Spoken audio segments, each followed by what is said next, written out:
Bienvenue sur Radio Topside et bienvenue aussi au Palais de l'Europe qui accueille la 5e édition du salon Jeux vidéo et de société. Tout à fait. Je suis avec donc Johan du service jeunesse de la ville de Menton. Bonjour. Bonjour. Johan, parlez-nous de cette 5e édition. On va vers l'innovation, que se passe-t-il? Tout à fait. Cette année, il y a des nouvelles animations, de nouveaux axes qu'on a souhaité développer. On reste sur le concept d'un étage, un thème. C'est-à-dire on a les BioVS avec le thème familial, avec des jeux en bois, des structures gonflables et un biathlon aussi qui a été mis en œuvre. Le premier étage avec l'espace jeux vidéo, donc là plutôt ciblé à adolescents. Et le deuxième étage, plutôt jeux de société, pour tous les styles, pour tous les genres, avec du classique et des nouveautés. Sur 2 jours, donc aujourd'hui samedi, demain dimanche. Tout à fait. Faites-nous un petit peu rêver, Johan. Ah oui, bien sûr. Alors vous pouvez avoir pas mal de nouveautés cette année. On a voulu déjà mettre en place beaucoup d'animations sportives en lien avec les jeux.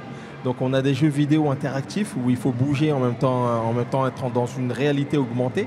On a aux jeux de société là-haut, on a un espace petite enfance aussi.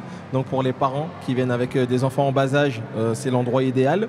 On a, comme je l'ai dit tout à l'heure, le biathlon qui est nouveau et on a tout nouveau escape game qu'on a mis en place avec la bibliothèque municipale qui marche très très bien, avec une immersion vraiment sympa. Je l'ai fait tout à l'heure avec les élus et ça donne vraiment envie. En 2 mots, quel est votre objectif pour cette édition 2024 ? Alors, notre objectif cette année, c'est, dans un premier temps, répondre à la demande des jeunes. Donc, pouvoir mettre en place des animations qui marchent bien auprès d'eux.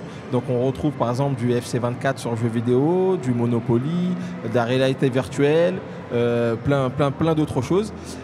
Mais en plus, à côté de ça, on a voulu mettre l'accent aussi sur les jeux vidéo et les écrans. Il y a du beau côté, mais attention, il faut aussi savoir en faire bon usage. C'est pour ça qu'on a un stand dédié à ça aujourd'hui, un stand prévention entre guillemets, où les jeunes vont pouvoir répondre à un questionnaire qui pourra leur faire prendre conscience s'ils utilisent trop les écrans ou pas. Alors, est-ce que vous confirmez, Johan, depuis la pandémie, on parle d'une tendance de plus en plus solo, c'est réel ? C'est tout à fait réel. On l'a remarqué nous aussi aux jeux vidéo, par exemple. Les jeunes jouent de plus en plus en ligne. Du coup, en fait, ils jouent seuls à la maison, connectés à plein de monde, mais ils sont seuls à la maison. Et nous, l'objectif de ce salon, c'est de recréer du contact physique qui jouent ensemble dans un même lieu. Les jeux sont en fait de plus en plus créatifs, c'est innovant. Oui. On va vraiment sur cette tendance, quoi. C'est vrai Complètement. On a de plus en plus, si vous avez la chance de pouvoir venir aujourd'hui, venez. Il y a de plus en plus d'activités en réalité virtuelle. On a la salle de théâtre, où on a fait vraiment une ambiance e-sport où ils pourront tester avec des jeux sur PS5 et des jeux sur PC. Et du coup, ça donne vraiment envie de tester.